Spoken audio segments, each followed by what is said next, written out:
tal? ¿Cómo están? Bienvenidas y bienvenidos nuevamente a otra materia más. En esta ocasión es la materia de administración. Primeramente vamos a ver la forma de evaluar. Primero, examen virtual. Vuelve a haber examen. Vale ahora 30%. Tareas y ejercicios solamente valen 20%. Exposición virtual, que eso sería algo nuevo, vale 40%. Y la participación solamente vale el 10%. Vamos a explicar cada una para ver de qué trata. El examen virtual vale el 30%. Es muy sencillo. Dice parámetros para medir el conocimiento del estudiante de manera online con temporizador. Prácticamente es un examen en el cual vienen preguntas y la ventaja es que vienen preguntas de opción múltiple. No hay preguntas abiertas, no hay preguntas a lo mejor tipo falso o verdadero, simplemente son opciones múltiples, entonces hay más posibilidad ya sea que estudiaron o atinarle. Solamente vale el 30%, solamente es un examen durante toda la materia, normalmente es faltando una semana antes de que termine la materia, de todas formas siempre aviso con tiempo. Y tiene temporizador, es decir, no es como el tiempo que ustedes quieran tardarse. Ya tuvieron experiencia de hacer un examen de economía, así es que es prácticamente lo mismo, solamente que de administración. Entonces el examen virtual pues vale 30%. Después, tareas y ejercicios son actividades que se realizan durante el horario de clases. Se entrega por medio de la plataforma actual, siempre será Classroom. Puede ser en Excel, puede ser en Word, puede ser incluso en PowerPoint o en fotos y listo en el cuaderno. Claro, si la tarea se presta para hacer en Excel, lo pueden hacer en Excel, no hay ningún problema. Si es más como para hacerlo en Word, pues lo hacen en Word. Para aquellas personas que no tienen computadora y a lo mejor lo están haciendo todo por el teléfono, pueden hacerlo en su cuaderno. Solamente aquí sería que lo hagan en el cuaderno y le saquen fotografía y lo envíen. Es la única forma, ¿no? Otra cosa importante, recuerden, las tareas y los ejercicios tienen fecha de entrega.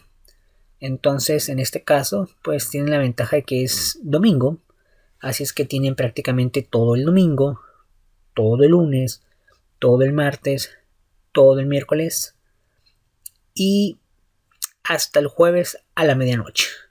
Así es que tienen diferentes días para poder entregar su trabajo en cualquiera de estos días, siempre y cuando entreguen más tardar medianoche, hora de la Cenicienta. Ya sea la tarea o el ejercicio, dependiendo de lo que se vaya a dejar, ¿no? Si alguien no lo envía, por ejemplo, vamos a suponer que hoy va a haber tareas y lo envía, pasa lunes, pasa martes, pasa miércoles, pasa jueves, pasa viernes, pasa sábado, pasa la otra semana, obviamente ya no me lo envíe. ¿Por qué? Porque ya no vale, ya no tiene validez. Entonces siempre hay que enviarlo pues antes de la hora, ¿no? Tienen diferentes días para hacerlo, ya cada quien decide pues en qué momento hacerlo. La participación. Toda participación que hagan en el foro de la plataforma a la pregunta de la clase virtual. Mínimo 100 palabras para contar como participación. Esto es muy sencillo, simplemente es obviamente ver la clase en estos momentos, escucharla y al final siempre pongo una pregunta de qué vieron en la clase. Entonces ya ustedes redactan lo que ustedes vieron prácticamente, pero debe de ser 100 palabras. Entonces ya lo había comentado, ¿cómo son 100 palabras? Muy fácil. Yo les recomiendo que lo hagan en Word primero. Lo hacen en Word y ya se ponen a escribir. En este caso puse 3 párrafos. Esos 3 párrafos en realidad son 111 palabras. Entonces si alguien escribe algo parecido, su participación es válida. Pero ¿qué pasaría si yo, por ejemplo, bueno, ¿cómo van a saber que son 111? En la barra azul, a su lado izquierdo, aparece 111 palabras. Vamos a quitar este. Vamos a quitarlo. Y ahora, ¿cuántas palabras son? 74. Entonces, si alguien manda esto, no vale. ¿Por qué? Porque son 74 y no 100. Si alguien dice, no, pues yo no tengo Word o no sé cómo hacerle, pues bueno, tendría que hacerlo de forma manual. Es decir, empezar a contar 1, 2, 3, 4 y así hasta llegar a las 100 palabras. Pero es más tardado, ¿no? Yo recomiendo usar Word. Ya si ustedes lo quieren hacer de forma manual, pues bueno, también es válido, ¿no? Y por último, y lo nuevo, sería exposición virtual, 40%. Aquí no hay portafolio, muy importante, no hay portafolio, no existe portafolio aquí. Eso significa que si alguien entregó la tarea o el ejercicio, ya no me lo entregue, no hay portafolio. En el portafolio, en la clase pasada, si alguien entregaba, por ejemplo, una tarea, bueno, tampoco con ustedes hubo portafolio, hubo ensayo. Bueno, en el caso de ustedes, pues no va a aplicar. Entonces, es una exposición virtual. ¿Qué es una exposición virtual? Vamos a explicar y ahorita les digo algún ejemplo. Dice exposición virtual, realizar una exposición del tema asignado. Ahorita los temas que yo les voy a asignar para exposición, yo se los voy a proporcionar. ¿Por qué no se los proporciono este primer día de clases? Muy sencillo. Posiblemente durante la semana lleguen a entrar nuevos compañeros, nuevos refuerzos, nuevos soldados. Entonces, si yo les doy a ustedes el tema, como son muy pocos temas que tengo que repartir entre todos ustedes, posiblemente si llegan más nuevos refuerzos, voy a tener que hacer cambios. Entonces me quiero esperar. Por lo cual, la siguiente semana no deberían de faltar a la clase, porque voy a poner, ahora sí, su tema de exposición. Y también les voy a decir de qué manera entregar su exposición para que ustedes sepan hacerlo. Además, de una vez les voy a dar el tema y les voy a dar de una vez la fecha de entrega. O sea, más fácil todavía, ¿no? Y con tiempo. Pero más o menos lo que les puedo decir es muy sencillo. Con un mínimo de 5 minutos, es decir, ustedes van a entregar un video. Mínimo 5 minutos debe durar. Y esa es una regla general. Si alguien envía un video que dura 2 minutos, 3 minutos, 1 minuto, obviamente la calificación va a bajar. ¿Por qué? Porque la regla, entre tantas reglas, la mínima es 5 minutos. Si alguien hace un video más de 5 minutos, excelente, ¿no? Va por buen camino. También falta subir los requerimientos de la exposición. Todavía faltan más requerimientos, no solamente es el puro video. Solamente también les puedo decir que dentro de los videos, pues la siguiente clase les voy a dar unos ejemplos más o menos de cómo pueden hacer sus videos de algunos alumnos que ya han hecho sus videos de otras materias, para que más o menos ustedes tengan una idea de, lo puedo hacer así de esta manera o lo puedo hacer así. Entonces así ya tengan una idea de cómo hacerlo. Y también les voy a decir cómo me lo pueden enviar. En lo particular recomiendo ya sea por WhatsApp o por Google Drive, pero de todas formas les voy a explicar de manera breve cómo enviar un video. No recomiendo enviar el video por Facebook ni por correo electrónico. ¿Por qué? Porque los videos suelen ser muy pesados y no se los acepta. Algunos lo quieren subir en Classroom, tampoco lo recomiendo, pueden tener muchos problemas al subirlo.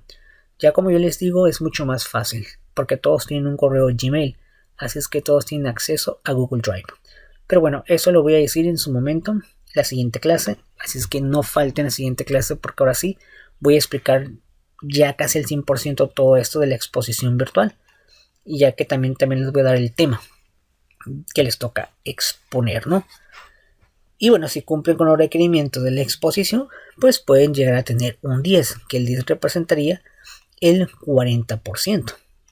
Y así como van bajando ahora sí que los requerimientos de su exposición, pues va a ser menos calificación. Obviamente si no entregan, pues va a tener 0.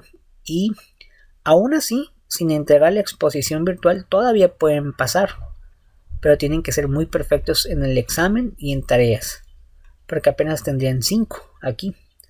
Y si participan, 6, apenas con 6 pasarían. Entonces sí es importante la exposición virtual. Bueno, esa es la evaluación de administración. Les recuerdo, esta evaluación se encuentra en Classroom para que la puedan ver. Muy bien, ¿qué sigue? Como es una clase de administración, les recuerdo entrar a una página de internet pueden entrar a cualquier buscador y poner estudiando contaduría weebly.com. Ustedes ponen este nombre en San Google, le dan enter y sale esta página. Esta página es mía. Ustedes nada más van a entrar a la institución a la cual pertenecen. Ustedes pertenecen a CESCA, se van a preparatoria, le dan tiki tiki y ya que entren a la preparatoria buscan la materia de administración. Materia administración, no administración de recursos humanos. Esa es otra materia. Ustedes entran administración 1. Y hay un libro que se llama libro de administración. Ustedes lo descargan. Yo en este caso no lo voy a descargar, pero lo voy a ver desde aquí. Ustedes le ponen descargar archivo, ya sea en su celular o en su computadora o en su laptop. Le dan tiki tiki y ya que baje el libro, pues es el que vamos a utilizar de aquí hasta el final. Así es que vamos a comenzar con la primera parte del libro. Bueno, primeramente, este es el libro que vamos a utilizar. Obviamente no lo vamos a terminar todo, pero es el que vamos a utilizar. Vamos a iniciar con la página número 4. Entonces, estas preguntas de ¿qué entiendes por administración? ¿Por qué es importante la administración en tu vida? ¿Qué sucede cuando no administras lo que haces de manera cotidiana? ¿Consideras que la administración es propia de la época actual o es una ciencia muy antigua? ¿Sabes cómo sobrevivió el hombre de la época antigua? Todas estas preguntas es el primer trabajo. Ustedes lo van a contestar de acuerdo a su conocimiento, lo que ustedes saben. Si alguien dice yo quiero investigar un poco más, lo puede hacer y responder a estas preguntas. Estas preguntas van a estar saliendo en Classroom para que ustedes puedan realizar su primer tarea. Pero bueno, vamos a continuar. Pueden descargar el libro si quieren en estos momentos e ir siguiendo la lectura o esperarse hasta que se acabe la clase y entrar a estudiandocontaduría.weebly.com y descargarlo. Sé que hay un libro que les anexaron en Classroom. Ese libro no lo vamos a utilizar porque está muy enredoso y aparte son más páginas, son como 400 páginas. Entonces aquí son 80. Bueno, no son 80 en realidad porque hay que quitarle algunas hojas, entonces todavía son menos y viene lo más importante. Pero vamos a utilizar este para más rápido y además más fácil. Bueno, vamos a comenzar ahora sí con la primera parte. Antecedentes históricos de la administración. Bueno, tenemos este cuadro que está aquí, este círculo. Administración es la parte en medio. Entonces, recuerden que la administración tiene 4 etapas. Planeación, que en pocas palabras es como preguntarte qué se quiere hacer. Después organización, cómo se va a hacer. Después dirección, ver que se haga. Y control, cómo se hizo. Estas etapas son las etapas de la administración. Puede cambiar el número, pero solamente existen 4. Pero hay autores que dicen que son 5 o 6. La verdad es que son 4. Planeación, organización, dirección y control. Vamos a empezar a leer el primer párrafo que dice: desde que el hombre apareció en la tierra, ha trabajado para subsistir, tratando de lograr en sus actividades la mayor efectividad posible. Para ello ha utilizado en cierto grado la administración. Para comprender mejor la administración es necesario efectuar una breve revisión histórica donde se manifiesta más representativamente el fenómeno administrativo. Así es que la administración que ustedes han escuchado a lo mejor como definición o a lo mejor en su trabajo ya existe desde hace muchos años. Siguiente párrafo. La administración nace con la necesidad humana de organizarse para subsistir. El hombre por sí solo es incapaz de producir los satisfactores de sus necesidades. Fue precisamente la necesidad de disminuir o eliminar las limitantes que impone el ambiente físico, lo que le obligó a formar organizaciones sociales. Los diferentes enfoques del pensamiento administrativo han aportado infinidad de conocimientos útiles para la administración. La evolución de este arte desde los tiempos del empirismo hasta la actualidad solo puede apreciarse en el curso de la historia, y algunos sucesos históricos de trascendencia se muestran en los hechos que se mencionan a continuación. Entonces, esta primera parte nos habla un poco sobre la introducción del origen de la administración y en qué lugares ya existía. Así es que vamos a ver los lugares donde ya existía la administración. Tal vez no se llamaba como lo conocemos ahora, pero ya existía. Está Egipto. La construcción de la Gran Pirámide es un buen ejemplo del trabajo coordinado y organizado de miles de obreros y sus dirigentes. Entonces, en Egipto, yo creo que alguno de ustedes a lo mejor ha visto algunas películas o fotografías o ha visto a Luisito Comunica que se fue a las grandes pirámides. Entonces, pues realmente existen, ¿no? O sea, las pirámides existen. La pregunta sería cómo las hicieron, porque no existe la tecnología que ahora existe. Hoy en día hay mucha tecnología para hacer las cosas más rápido, viajar más rápido, hacer construcción de casas más rápido. Hay videojuegos, celulares, teléfonos, televisiones que no ocupan ni siquiera ya pues levantarte, conectarlo, después cambiarle, ya todo el control lo hace. Desde la televisión ya puedes entrar a internet, por ejemplo. Desde la televisión ustedes pueden ver las clases virtuales, pero antes no había nada de eso.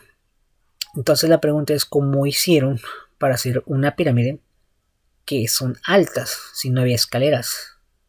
¿Cómo lo hicieron? Bueno, pues alguien administró ese negocio de hacer la pirámide. ¿Quién fue? Pues sería muy bueno saberlo, ¿no? Entonces por eso es importante la administración, porque supieron hacerlo. Después están los hebreos, sin entrar en cuestiones religiosas ni nada por el estilo, pero creyendo que a lo mejor sí existió esa etapa.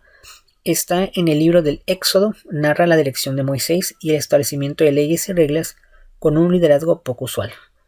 Aquí tal vez algunos de ustedes, desconozco sus religiones, pero seas la religión que seas, ¿alguna vez llegaste a saber alguna película donde hablaron de los 10 mandamientos o has escuchado, ¿no? Que dicen los 10 mandamientos? Entonces esos 10 mandamientos, si ustedes los leen, prácticamente son como unas reglas para que todos se comporten bien. Entonces, si esas reglas todas las respetan, pues están administrándose entre ellos mismos muy bien. Entonces puede ser un ejemplo. Pasa el tiempo, luego sigue Grecia, que es un país, pero también es un nombre, y dice lo siguiente: la influencia de los grandes filósofos es determinante en la administración. Sócrates, por ejemplo, transmitió a sus discípulos la importancia universal de la armonía y la organización para lograr sus objetivos, y Platón, en sus reflexiones, diserta sobre la división del trabajo.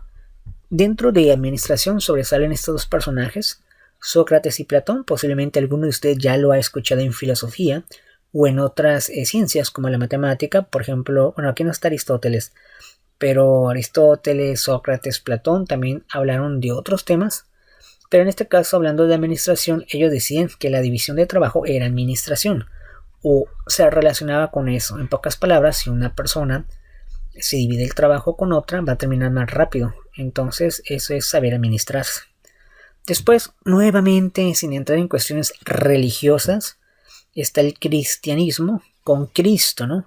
Surge un liderazgo fuerte y decidido, una organización funcional extensa y una administración eficiente. Las organizaciones cristianas, entre las que destaca la católica, aportaron a la administración infinidad de principios y normas que prevalecen hasta nuestros días. Bueno, sin entrar en cuestiones religiosas, pues también es un ejemplo de administración, suponiendo que sí haya existido. Entonces, muchos de ustedes, igual, sean o no sean religiosos, alguna vez llegaron a ver una película donde Jesús tenía a sus apóstoles, ¿no? Entonces, ¿qué tenía? Personas, ¿no? Tenía personas que le ayudaban a ejercer, pues, su conocimiento hacia las demás personas. Entonces cada persona hacía algo para ayudar o ayudarse. Entonces, ¿cómo le hace Jesús para tener esa administración de todas esas personas y todos trabajan, ¿no? Más que nada por ese lado lo ven, lo que es la administración. Posteriormente pasamos a la época primitiva y tenemos hasta una fotografía aquí donde están personas o las primeras personas que hubo en la Tierra, que eran pues muy primitivos y no tenían mucho de lo que tenemos ahora, ¿no? Pero como ellos ya tenían administración, bueno, dice época primitiva. En esta época, los miembros de la tribu trabajaban en actividades como caza, pesca y recolección. Los jefes de familia ejercían la autoridad para tomar las decisiones de mayor importancia. Existía la división primitiva del trabajo originada por las diferentes capacidades de los sexos y las edades de los individuos integrantes de la sociedad. Prácticamente la época primitiva es cuando la gente pues no había nada de lo que hay ahora. ¿Y a qué te podías dedicar? Pues a cazar animales y a la pesca, a la recolección. Entonces las personas pues se organizaban para de alguna manera pues tener que trabajar en ello, ¿no? Entonces eso también es administración.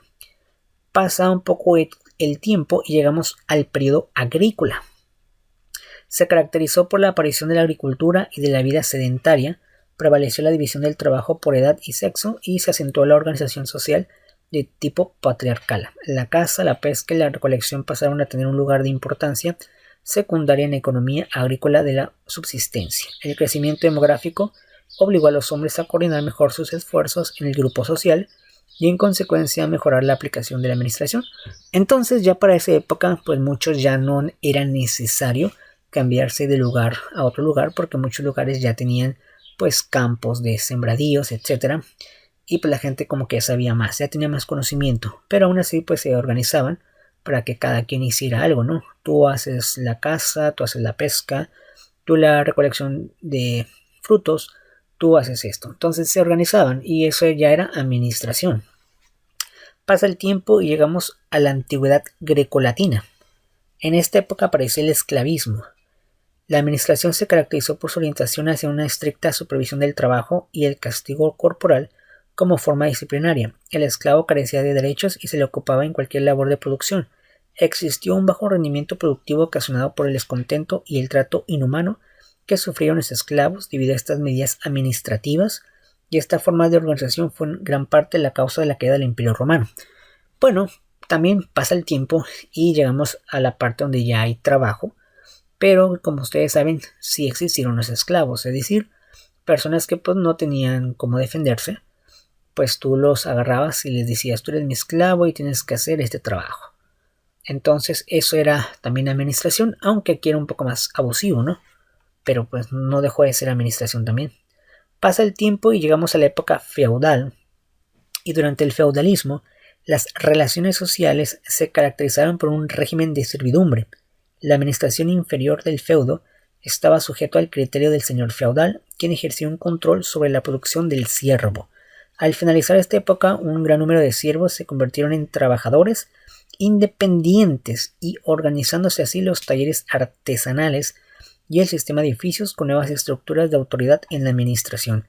Los artesanos patrones trabajaban al lado de los oficiales y aprendices en quienes delegaban su autoridad. El desarrollo del comercio en gran escala originó que la economía familiar se convirtiera en economía de ciudad. Aparecieron las corporaciones o gremios que regulaban horarios, salarios y demás condiciones de trabajo. En dichos organismos se encuentra el origen de los actuales sindicatos. Bueno, en toda esta época feudal pues ya había personas que trabajaban. Entonces había tantas personas que trabajaban que tenían que tener personas que se encargaran de decirles, hey, tú vas a hacer esto, tú vas a hacer el otro. Algunos requerían pues que se les pagara, otros lo hacían en ciertos horarios. Entonces ya todo esto era administración, empezaron a organizar a las personas, ¿no? A dirigir. Pasa el tiempo y llegamos a una etapa muy importante que es la revolución industrial, que posiblemente algunos de ustedes lo llegaron a ver en historia. ¿Y a qué se refiere esto? Bueno, en esta época se caracterizó por la aparición de diversos inventos y descubrimientos. Por ejemplo, la máquina de vapor, mismo que propiciaron el desarrollo industrial y consecuentemente grandes cambios en la organización social. Aquí es muy importante porque ya empezaron a existir las primeras máquinas, es decir, antes se hacía todo como muy manual. Entonces imagínate, si ocupabas hacer algo, ocupabas muchas personas para que te ayudaran, porque todo era de forma manual, no había máquinas. Entonces en la revolución industrial pues empezaron a crearse las primeras máquinas que hacían pues más rápido las cosas, ¿no? Entonces menciona aquí que mismo que propiciaron el desarrollo industrial y consecuentemente grandes cambios en la organización social, desaparecieron los talleres artesanales y se centralizó la producción, lo que dio origen al sistema de fábricas en donde el empresario era el dueño de los medios de producción y el trabajador se vendía su fuerza de trabajo. Surgió la especialización y la producción en serie. La administración seguía careciendo de base científica, se caracterizaba por la explotación inhumana del trabajador, horarios excesivos, ambiente de trabajo insalubre, labores peligrosas y por ser una administración de tipo coercitivo, influida por el espíritu liberal de la época que otorgaba al empresario gran libertad de acción. Entonces, pues para aquella época, pues había muchas personas que pues ya no se le requería a veces porque decían, no, es que la máquina lo hace mejor que tú, lo hace más rápido. Entonces, pues había de todo, ¿no? Había otros lugares donde no tenían máquinas, entonces ocupaban muchas personas, pero a veces abusaban de los horarios o del ambiente de trabajo, en fin, todo eso es parte de la administración. Y por otra parte, la complejidad del trabajo hizo necesaria la aparición de la especialista, incipientes administradores que manejaban directamente todos los problemas de la fábrica. Todos estos factores provocaban la aparición de diversas corrientes de pensamiento social en defensa de los intereses de los trabajadores y el inicio de las investigaciones que posteriormente originarían la administración científica y la madurez de las disciplinas administrativas. ¿A qué se refiere esto? Muy sencillo, que también si la gente sabía hacer más cosas, pues le iba a ir mejor. Entonces había gente que se especializaba en ciertas cosas y a ellos les daban más trabajo porque sabes más cosas. Por eso habla de disciplinas administrativas. Pasa el tiempo y llegamos al siglo XX, que en pocas palabras es el siglo pasado. Así es que muchos de ustedes son del siglo XIX, o finales más bien del siglo XIX. Se caracteriza por un gran desarrollo tecnológico, siglo XX finales, porque el siglo XIX es en 1900. Siglo XX. Se caracteriza por un gran desarrollo tecnológico e industrial y consecuentemente por la consolidación de la administración. A principios de este siglo surge la administración científica, siendo Frederick Wilson Taylor su iniciador. De ahí en adelante, multitud de autores se dedican al estudio de esta disciplina. La administración se toma indispensable en el manejo de cualquier tipo de empresa y organización, dando como resultado las diferentes clases de administración, ya que a través de la misma se logra la obtención de eficiencia, la optimización de los recursos y la simplificación del trabajo. En la actualidad, la administración se aplica en cualquier actividad organizada, desde la realización de un evento deportivo hasta el lanzamiento de un cohete. En pocas palabras, se ocupa la administración en todos los sentidos, en todos los ámbitos. Obviamente en algunas cosas se ve más o se ve menos. Y aquí lo más importante sería que Frederick Wilson Taylor es un representante de la administración, pero hay muchos más. Después llegamos a la administración en América Latina. Dice, en la época precolombina existieron 3 civilizaciones de América: la del altiplano mexicano, la del área maya y la región incaica. De esa manera, similar a las civilizaciones del Viejo Mundo, la administración tuvo gran importancia en la organización social, económica, política de estos pueblos. Los incas desarrollaron un sistema de organizaciones bastante complejo, basado en el intercambio de productos de diferentes regiones ecológicas, y los aztecas crearon un imperio sustentado en numerosas provincias tributarias, y la conquista de otros pueblos como instrumento de dominio originó múltiples técnicas para administrar adecuadamente los tributos. Constancia de los avances administrativos de la época prehispánica lo son el Códice Mendocino, la matrícula de tributos o bien las descripciones de los cronistas como la del padre Fray Fernandino de Sahagún, ¿no? En la parte de nuestro país, México, dice, los estudios sociales y antropológicos de los pueblos de la antigüedad en México muestran hechos, costumbres, ideas religiosas, conocimientos y formas de organización que constituyen un claro ejemplo de la administración pública. Es impresionante la arquitectura de sus templos, la construcción de sus ciudades, sus pinturas, sus ídolos y el calendario azteca, ¿no? Entre muchos temas. Y sus vestidos llenos de esplendor, confeccionados en materias primas naturales, en suma, su administración. Los historiadores ponen en relieve la dirección de sus gobernantes para lograr que sus súbditos alcancen mejores niveles de vida. Con todas las fallas de la administración pública permitieron la consumación de la conquista española, la cual casi después de aquella civilización a las obras ricas en tradición y esplendor económico se sobrepuso la ansia de poder y riqueza. Todo eso es enfocado un poquito a nuestro país, que también existió la administración, tal vez de otra manera, como en Europa, pero ya existía. Y ya para terminar esta parte, dice, la época de la colonia se caracteriza por la marginación de los auténticos pobladores de la nación, la administración pública autócrata, rígida, esclavizante y opresora no permite a los conquistados mejorar sus condiciones de vida. Por ello es explicable el movimiento de la independencia. La inestabilidad de México independiente no propicia una administración pública eficiente. La disputa por el botín que significa el país culmina con la Revolución de 1910. Al constituirse México una república federal, se pretende nivelar las clases sociales y la administración pública se hace cargo de la educación. Se declara la libertad de cultos y se separa la Iglesia del Estado, y la Constitución de 1917 resume la necesidad de armonizar los intereses de los grupos sociales, en congruencia con los ideales que la inspiran, a saber, justicia, libertad y democracia. El sufrimiento del pueblo mexicano a través de más de 300 años culmina con una ideología que tiene su base en el respeto por los derechos humanos y la participación del pueblo en su administración y en la justa distribución de la riqueza. En términos generales, los sucesos señalados nos brindan un panorama de administración empírica.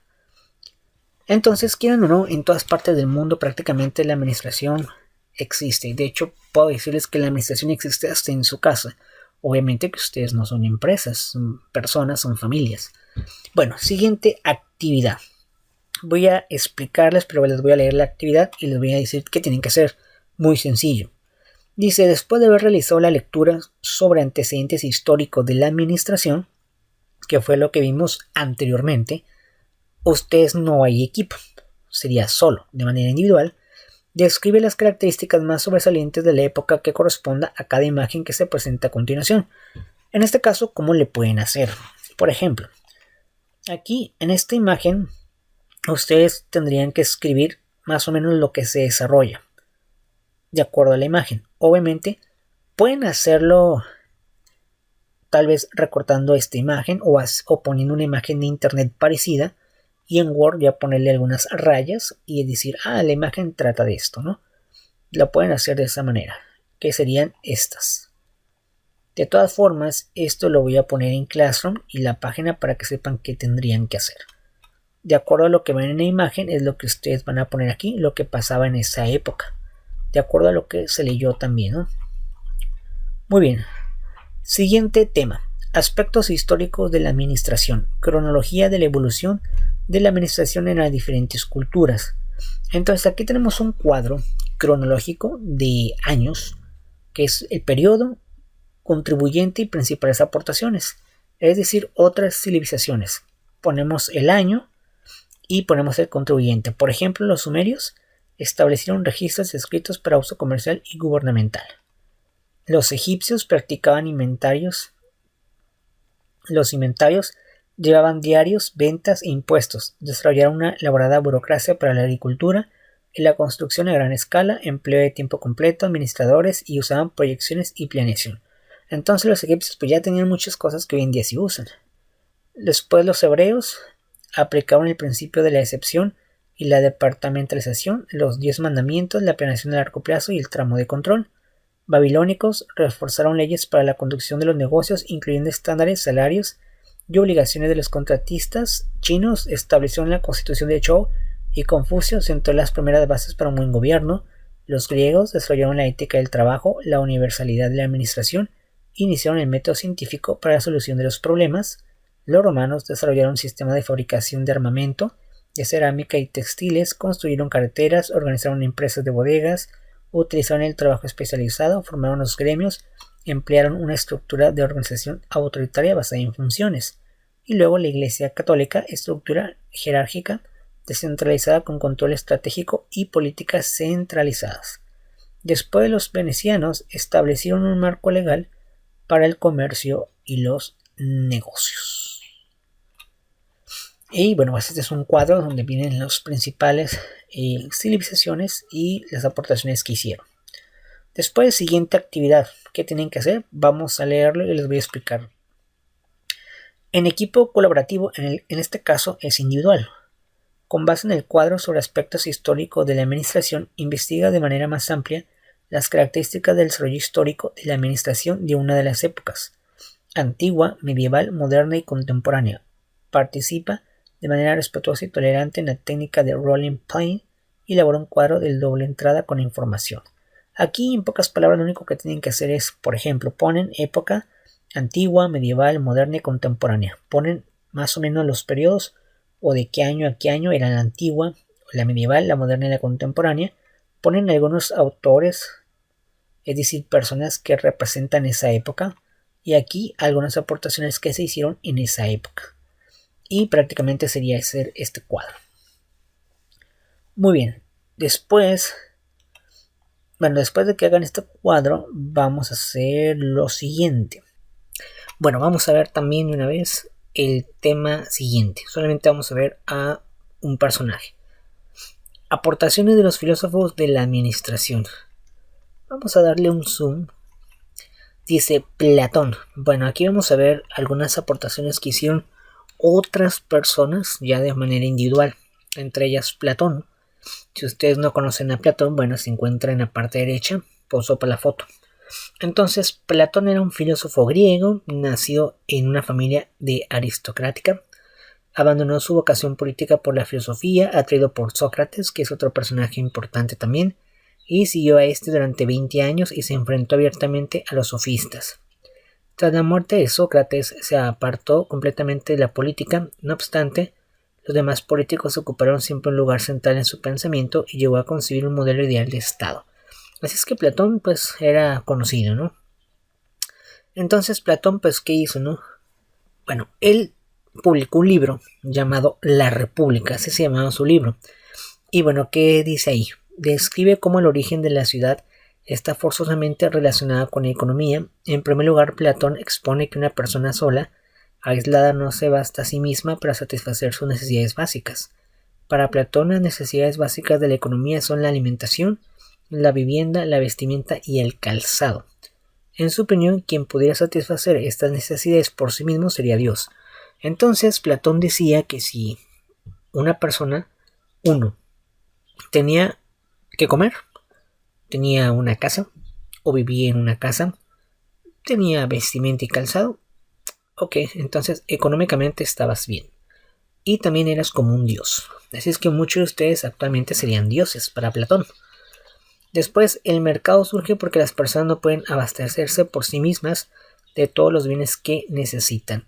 Y ya que nadie es capaz de satisfacer esas necesidades por sí mismo, surge la ciudad. De acuerdo a Platón, con la ciudad surge la división del trabajo, uno de los aspectos centrales de la economía, donde cada persona hace algo que luego lo intercambia con otros. Esto posibilita que cada uno se dedique a aquello a lo que tiene más habilidades, que es lo que estábamos diciendo antes de iniciar la clase, ¿no?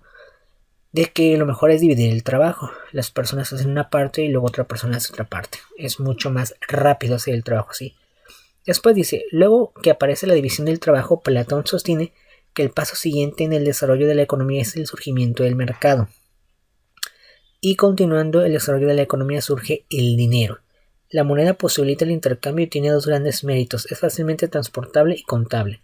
Él se refiere al dinero, billetes, monedas, que es más fácil, ¿no?